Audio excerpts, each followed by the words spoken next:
Sino nagpatay ng wifi? Ano yan? Anong wifi? Wifi nyo, sino nagpatay? Ako nagpatay ng Bakit mo wifi. pinatay? Patay ka lang patay!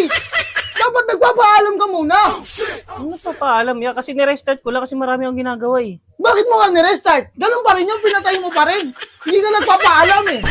Kaya nga, pinatay ko eh. Kasi marami kasi akong Amo, ginagawa. nagpapaliwanag ka pa, mali mo na.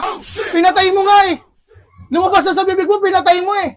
Kaya nga, pinatay ko kasi sa amin yun. Kaya nga, wala akong pakialam kung sa inyo. Ang akin lang magsabi ka, pagpapatayin mo, matuto ka magpaalam sa kapitbahay mo. Sa akin, lalo. Kaya, ba't hindi ka nagreklamo? Eh, paano ka kasi? O sige, magpapatay ka lang wifi nyo. O, paano kung may nakakulik na kapitbahay dyan? Alam ba nila?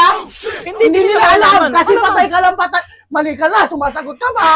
Mali ka na eh. Tsaka ba't ka nagagalit? Hindi, kasi ano eh, patay ka lang patay ng wifi. Alam mo, Nagagalit ka? Bakit? Nakakunik ka ata sa wifi namin kaya nagagalit ka eh. sinabi ko ba?